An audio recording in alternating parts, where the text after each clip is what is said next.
y le guarde. Que el Señor cada día haga resplandecer su rostro sobre ustedes y tenga de todos nosotros misericordia. Qué hermoso es poder decir, hoy es el primer domingo del mes y Dios nos concede poder comulgar bajo su misericordia y su bondad. Amados hermanos, primeramente, como siempre lo hacemos, encomendamos la escuela bíblica al Señor, ¿verdad? Y después continuamos con la serie de teología bíblica en Deuteronomio, en la cual vamos a estar tratando del capítulo 19 al 24. Vamos a orarle al Señor en este momento, en esta oportunidad, para presentarle este espacio a Él y Él primeramente me use para su misericordia y por su bondad a transmitir y comunicar aquello que nos edifica. Padre eterno, Padre glorioso, cuán grande es tu amor en el cual, oh Señor, tú hoy nos has concedido congregarnos en este primer domingo de septiembre. Gracias, Señor, porque por tu misericordia y tu bondad hemos amanecido vivos, hemos podido trasladarnos hasta la iglesia aquí en Barranquilla. Ahora, oh Dios, te presentamos este espacio para que el poder de tu Espíritu Santo me use como instrumento para comunicar el resumen y el contenido del texto de estos capítulos de Deuteronomio, Señor. Ayúdanos a poder llevar ese esencial tema de estos capítulos y estas perícopas. En tu precioso nombre te alabamos y te glorificamos y te damos las gracias porque por tu Espíritu Santo tú nos concedes congregarnos. Amén. Amado hermano, nosotros vamos a tener hoy, ¿verdad?, la oportunidad de poder estar en los primeramente, en esos textos que el pueblo de Dios se estaba entrando en ese proceso de conocer la tierra prometida que el Dios les había dado y la cual tenían que repartir, pero tenían unos estatutos y unas leyes que les permitirían primeramente entre ellos vivir como comunidad, pero también vivir con esos vecinos a los cuales encontrarían en ese contexto. Entonces, en Deuteronomio se pueden ubicar en el capítulo, para empezar, en el capítulo 19, ¿verdad?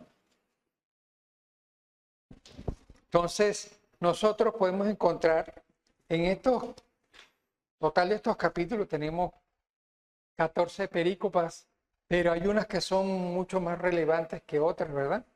Pero entramos en un proceso de por qué Dios inicialmente tenía una ciudad, por qué Dios definió unas ciudades como refugio y cuál era el propósito de esas ciudades como refugio.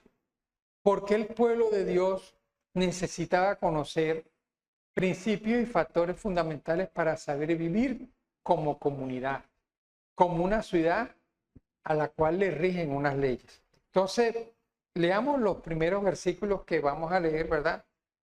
En el 19, donde dice lo siguiente: cuando el Señor tu Dios haya aniquilado las naciones cuya tierra va a darte en posesión, cuando tú las hayas derrotado y te encuentres ya instalado en tus ciudades y en sus casas, escoge 3 ciudades en medio de la tierra que el Señor tu Dios te dará en posesión. El versículo 3 dice: dividirás en 3 regiones el territorio que el Señor tu Dios te dará en heredad, y abrirás camino que faciliten el acceso a esas ciudades, para que allí puedan encontrar asilo el que haya cometido un homicidio. El 4 dice: pero únicamente podrán refugiarse allí y salvar la vida que haya matado a otro involuntariamente, sin existir enemistad entre ellos. Supongamos que un hombre se va con otro al bosque y al cortar leña y al blandir en su mano el hacha para cortar un árbol, se separa el hierro del mango y golpea a su prójimo matándolo. Ese hombre podrá buscar refugio en esas ciudades y ponerse a salvo. Es conveniente que la distancia a esas ciudades no sea excesiva, imagínense, para evitar que el vengador del delito de sangre persiga encolerizado al homicida y le dé alcance y lo mate, cuando en realidad no merecía la muerte, puesto que no existía enemistad entre ellos. Por eso te ordeno que escojas las 3 ciudades. Cuán importante a veces estas cosas pareciera que no tuvieran una connotación hoy, pero cuán importante es ver lo que Dios quiso en su misericordia enseñarle a un pueblo. Y cómo eso a nosotros nos debe edificar cuando vemos que Dios le da la oportunidad de vida a alguien que accidentalmente cometa un homicidio. Entonces, en esas circunstancias, nosotros podemos analizar factores donde las leyes dan principio para vida. A mí me llama la atención poder cotejar estas hermosas pericopas, ¿verdad? Pero también a la parte de la dinámica de una teología bíblica. Veamos, por ejemplo, el pastor Herley esta mañana pone un versículo, un texto en el grupo. Y dice en Juan capítulo 15, versículo 10, dice, si cumplieres mis mandamientos, vivirás en mi amor. Me llama la atención porque lo quise leer en varias versiones y cómo el texto nos da una promesa. Pero a veces nosotros vemos la ley de Dios como algo difícil de lograr. Pero Juan nos muestra ahí en el secreto que si cumpliéramos los mandamientos, viviríamos en su amor. Y cómo en estas leyes que a continuación vamos describiendo en resumen y su aplicación para la antigüedad, nos deben llevar a nosotros cuán hermosos son las leyes para nuestras vidas y cómo fueron esas leyes para ese pueblo. Entonces, cuando vemos esas ciudades de refugio y esa relevancia de cuidar y preservar la vida, ¿verdad? Y resulta que eso se dio en un aspecto tan dinámico que tenía un respeto, el que la persona no podía entrar a esa ciudad de refugio a quitarle o a vengarse del otro. Entonces, esa es una relevancia que si nosotros vemos, también la podemos encontrar que se ve y se lee en Números como también en Josué, de la relevancia de buscar ese refugio. Hoy en día pareciera tremendo, pero también lo hay en la realidad de los inmigrantes, cuando salen de un lugar y se refugian en otro. Entonces, ahí vemos la importancia de las leyes para darnos civismo, darnos valoración. Entonces, busquemos también, ¿verdad?, cómo era la realidad de las leyes y cómo las leyes fueron dándole al pueblo esa formación a un pueblo que estaba allí, que no tenía respeto de ninguna ley, que vivían en un contexto pagano. A continuación podemos leer también en el mismo capítulo 19, versículo 15, la abreviación que les quiero dar sobre los testigos. Dice así: un solo testigo no será suficiente para probar la culpabilidad de alguien acusado de cometer algún crimen o delito. Hará falta la declaración de 2 o 3 testigos para fallar una causa.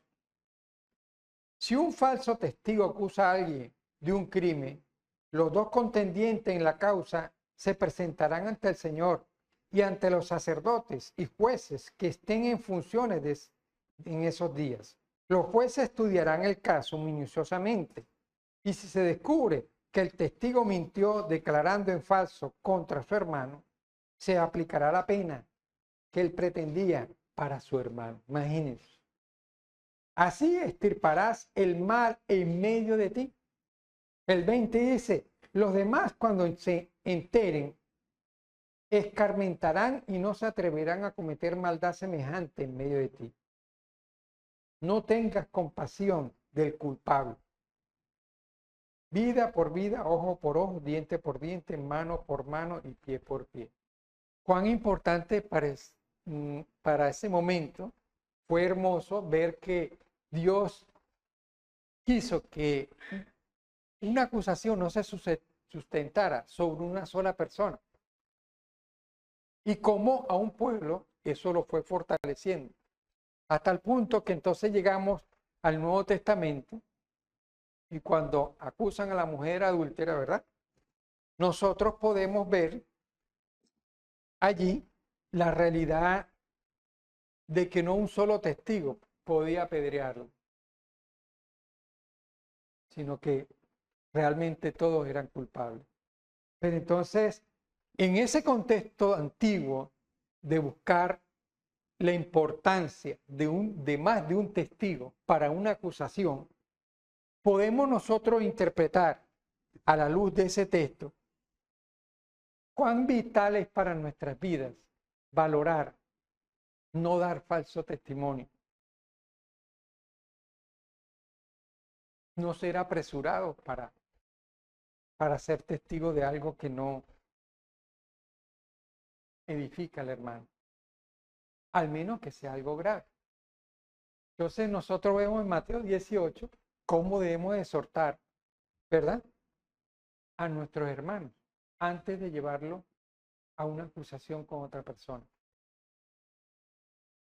Entonces en el Antiguo Testamento, cuando nosotros vemos estas realidades, debemos buscar que nos ponga a reflexionar esa comparación de la vida de una sociedad, de una comunidad que apenas estaba siendo educada en leyes, para nosotros poder valorar lo que realmente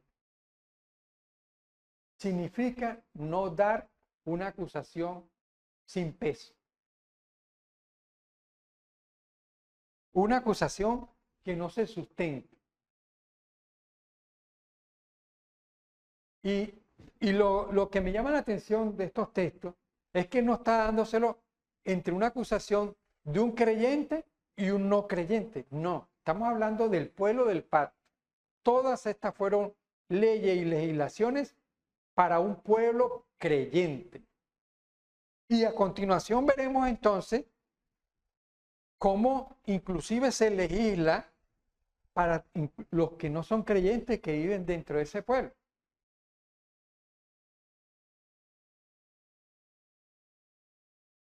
Cuán importante es para nuestras vidas poder valorar en el Antiguo Testamento cómo a veces el mandamiento, cuando dice no mentirás, también está encerrado en ese mandamiento no crear falsa acusación contra tu semejante en el pacto. Entonces, de ahí vamos a pasar a lo que sería la vida de conflicto con pueblos paganos y que los lleven a la guerra. Entonces leamos, por favor, en el capítulo 20,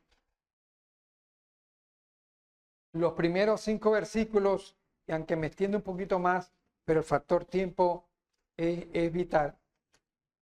Dice así: cuando salgas a combatir contra tus enemigos y te encuentres un ejército con caballos y carros de combate superior al tuyo, no te amedrentes, porque está contigo el Señor, tu Dios, que te sacó de Egipto.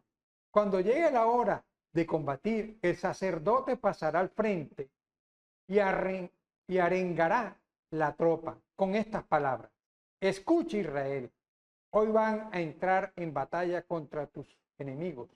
No se desanimen ni se amedrenten, no se acobarden ni se atemoricen ante ellos, porque el Señor, su Dios, va con ustedes y Él luchará a favor para darles la victoria sobre sus enemigos. Primeramente en estos versículos, yo, por ejemplo, veo en el contexto de este enfoque de teología bíblica, cuán importante es que nosotros, así como en la oración, invoquemos siempre que cualquier acción como la que leímos ahorita en Proverbios 16, cualquier plan nuestro, nosotros nos encomendemos primeramente ante Dios. Mire lo que dice, de verdad a mí me enfatiza mucho en mi vida decir, escucha Israel, hoy van a entrar en batalla contra sus enemigos. No se desanimen ni se amedrenten, no se acobarden ni se atemoricen ante ellos. Así nos debe concientizar a nuestras vidas ante las luchas diarias que tenemos, ante los desafíos que tenemos. Nosotros también estamos en un mundo en el cual ya en Cristo estamos reinando, pero los que se encuentran fuera no son creyentes. No son creyentes. ¿Y por qué nosotros, ante esa realidad de que no son creyentes, debemos invocar a Dios y no como ve lo que dice el proverbio? La arrogancia, hay una versión de proverbio que dice la arrogancia. Pero en nosotros, si nosotros nos humillamos, como dice aquí, invocamos a Dios, podemos decir entonces que, mire, porque el Señor va, su Dios va con ustedes, Él luchará a su favor para darle la victoria sobre sus enemigos. A un pueblo pagano como en aquel entonces, que era más fuerte, más preparado para la guerra. Los hebreos no estaban preparados para la guerra, fueron unos simples esclavos, no tenían esa destreza. Y dice a una condición ahora hacia los que tenían un compromiso. Y les voy a leer desde el versículo 5 en adelante. Después los oficiales dirán a la tropa, el que haya construido una casa nueva y no la haya estrenado todavía, que se marche a su casa, no sea que se muera en el combate y otro la estrene. ¿Qué querrá eso decirnos a nosotros hoy? Eso. O por ejemplo, el que haya plantado un viñedo y no lo haya vendimiado todavía, que se marche a su casa, no sea que muera en el combate y otro lo vendimie. O el 7, el que esté comprometido con una mujer y aún no se haya casado, que se marche a casa, no sea que muera en el combate y otro se case con él. Lo importante que Dios nos puede edificar a nosotros, ¿cuáles son las primeras cosas que debemos nosotros tener en nuestra mente en el reino de Dios? Y nuestras prioridades para con el Señor. Dice, además, en el versículo 8, los oficiales dirán a la tropa, el que tenga miedo, miren, o le falte el valor, que se marche a casa, no sea que se contagie su cobardía al resto de sus compañeros. Una vez que los oficiales hayan terminado de hablar al pueblo, se pondrán al frente con él jefes de tropa. Cuando te acercas a una ciudad para atacarla, primero proponle paz. O sea, siempre invocando vivir en la presencia del Señor, accionando en la presencia del Señor. Por eso a mí me llama la atención estos pasajes, cuando nosotros debemos siempre aferrarnos a la decisión de que todos nuestros pasos estén sometidos a la palabra, a lo que Dios quiere edificar en nuestras vidas. Por ejemplo, como cuando nos dice aquí en el versículo 13, y cuando el Señor tu Dios te entregue en tus manos, ¿verdad?, a tus enemigos, los pasarás a todos los hombres a cuchillo. Eso parece fuerte.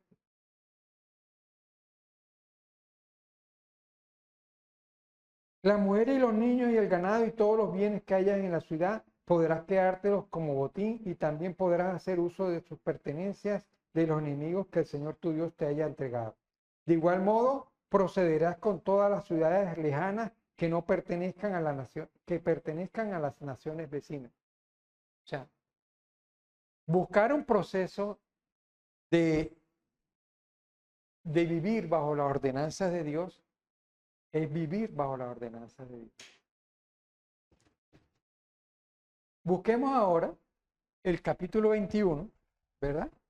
¿Y qué nos quiere el Señor decir con respecto a los casos especiales como los que nos instruye aquí, iniciando el capítulo?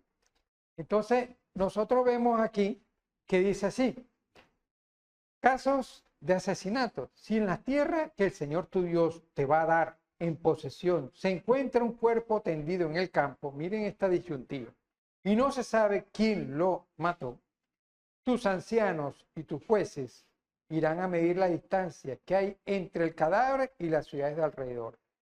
Medida la distancia, los ancianos de la ciudad más cercana al cadáver tomarán un becerro, una becerra, que no haya trabajado todavía ni llevado yugo.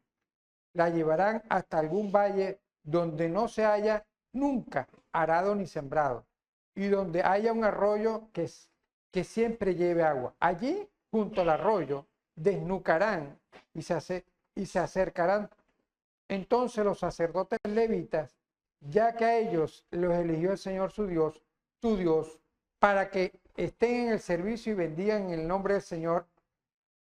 Y a ellos corresponde también dictar sentencia en pleito y en casos de violencia. Hoy en día es importante para nuestra vida que nosotros veamos y descansemos como comunidad en la intervención, en la asesoría, que la ley nos da y nos dicta en todos los aspectos, como se lo dictó en aquel tiempo y la antigüedad al pueblo del pacto. Porque eso era importante. Tal vez hay contextos en los que nosotros ahorita no veamos la relevancia de esos textos, pero a continuación podemos ver, ¿verdad? Y le quiero dar ejemplos como los que a continuación les quiero leer. Busquemos ahorita, para leerles rápido, que el factor tiempo es importante ante los capítulos, en el mismo capítulo 21. Entonces vemos el versículo 10 que dice de la manera siguiente esta perícopa corta: cuando vayas a la guerra contra tus enemigos y el Señor tu Dios los entregue en tus manos, si haces prisionero y ves entre ellas alguna mujer hermosa y te enamoras de ella y quieres tomarla por esposa, la llevarás a tu casa, harás que se rape la cabeza y se corte las uñas, se deshaga de su ropa de cautiva y se aposente en tu casa. Después de que haya llorado a su padre y a su madre, durará un mes entero, podrás unirte a ella, serás su marido y ella será tu mujer. Si luego ella deja de gustarte, permitirás que se marche si así lo desea, pero no podrás venderla por dinero ni tratarla como una esclava después de haberla tomado como mujer. Y en muchos casos humillado, dice, por la condición en que la que pone. Pero cuán importante es que nosotros veamos en esta perícopa que todo tiene un derecho y una acción y no puede ser ni de venderla, ni tampoco como tal de tomar una acción que vaya más allá de lo que la ley le establece. Y ocurre. Hoy en día hay muchas personas cristianas que están en guerra y viven situaciones sumamente difíciles. Por ejemplo, veamos y leamos en el versículo 15 del capítulo 21 lo que tiene que ver con la primogenitura. Dice así: si un hombre que tiene dos mujeres ama una más que la otra, pero ambas les dan hijos, y el primogénito es el de una mujer que no ama, cuando aquel hombre haga el reparto de la herencia entre sus hijos, no podrá dar el derecho de primogenitura al hijo de la mujer a quien ama, en perjuicio del verdadero primogénito. Qué tremendo. El hijo de la mujer menos querida tendrá que reconocer a este y al hijo de la mujer menos querida como primogénito y darle 2/3 de todos sus bienes, porque él es el primer fruto de su virilidad y a él le corresponde el derecho de primogenitura. Son situaciones que a veces parecen inverosímiles. Bueno, quiero ahora leerles, busquemos en el capítulo 22, ¿verdad? Las leyes relativas a una realidad de la vida del pueblo del pacto, en las cuales, como dice aquí, podemos leer, busquemos por favor en el versículo 13, dice así: si un hombre se casa con una mujer y después de acostarse con ella, le toma aversión, la calumnia y la difama, alegando: me casé con esta mujer y al acostarme con ella he descubierto que no era virgen. Entonces el padre y la madre de la muchacha tomarán las pruebas de su virginidad y la presentarán ante los ancianos y a la puerta de la ciudad. El padre de la muchacha declarará delante de ellos: yo entregué a mi hija ante este hombre para que fuera su esposo, pero él la ha tomado aversión. Ahora la calumnia diciendo que ha descubierto que no era virgen. Esta es la prueba de que sí lo era. Y a continuación sus padres mostrarán la sábana nupcial ante los ancianos de la ciudad y que apresarán al hombre y lo castigarán. Además, por haber difamado a una virgen israelita, le impondrán una multa de 100 siclos de plata que dará al padre de la muchacha y ella continuará siendo su mujer mientras vive y no podrá repudiar. ¿Por qué estas leyes hoy en día existían en aquel entonces? Una de las cosas que, por ejemplo, es vital que nosotros veamos en la vida matrimonial, que cuando el padre da a la hija, ¿verdad?, en matrimonio, también va su criterio, su deseo de futuro en la hija. Y también el padre le da a la hija una dote para poder casarse con ella, con su esposo. Era la mujer, y en aquella sociedad pareciera que fuera algo inverosímil, era la que pagaba la dote. ¿Por qué pagaba una dote a la familia que estaba del esposo? Porque esa mano de obra, al pasar a esta familia, era la que sostenía a esta familia. Cuán importante es para nuestras vidas que nosotros también en nuestro contexto, hoy en día, hay muchas cosas que pueden pasar en un hogar y cambiar su condición sociológica. Pero independientemente, Dios nos concedió esa ayuda idónea. Al menos que sea algo grave, por la cual entonces sí se deba repudiar a ese esposo, como lo dice la Biblia, pero no por algo donde tenemos que estar difamando al otro. ¿O cuánta paciencia debemos de tener? Yo le pido el favor, leamos ahora el capítulo 23, ¿verdad? Donde estamos hablando de los excluidos de la asamblea. Y dice así en el versículo 2 en adelante: el que tenga los testículos magullados o amputados, el miembro viril, no será admitido en la asamblea del Señor. El bastardo no será admitido en la asamblea del Señor, tampoco podrá hacerlo ninguno de sus antecedentes hasta la 10ª generación. No serán nunca admitidos en la asamblea del Señor los amonitas, ni los moabitas, ni ninguno de sus descendientes, ni aún después de la 10ª generación, porque no salieron a su encuentro al recibirlos con comida y bebida en el camino cuando ustedes cruzaron por su territorio. Después de haber salido de Egipto, además pagaron a Balaán, hijo de Beor, de Petor, en Mesopotamia, para que te maldijese. Sin embargo, como el Señor tu Dios te ama, no quiso escuchar a Baal y cambió la maldición en bendición. Así que mientras vivas, no procures la paz ni el bienestar de estos pueblos, o sea, de los pueblos paganos. Cuando nosotros vemos esas leyes, es vital poder tener en cuenta que, como dice el Salmo capítulo 1, ¿verdad? En la segunda parte del versículo 1, imagínense, dice, dichoso o bienaventurado o bendecido aquel que no oye el consejo de mal, no se detiene el camino de pecadores, pero en la última parte dice, y no fomenta la amistad con los que aborrecen a Dios. ¿Qué quería Dios en el pueblo de Israel? Que no fomentara esa aceptación de un contexto pagano que iba a cambiar sus costumbres, sus hábitos, sus preceptos, sus leyes y sus principios que lo iban a regir. Para ya casi concluir, vamos a buscar entonces lo que son leyes como el capítulo 24, ¿verdad?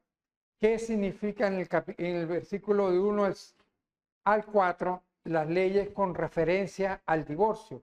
Si un hombre se casa con una mujer, pero después la toma a versión por haber encontrado en ella algo censurable, podrá escribirle un acta de divorcio, entregársela en su mano y con ella echarla de su casa.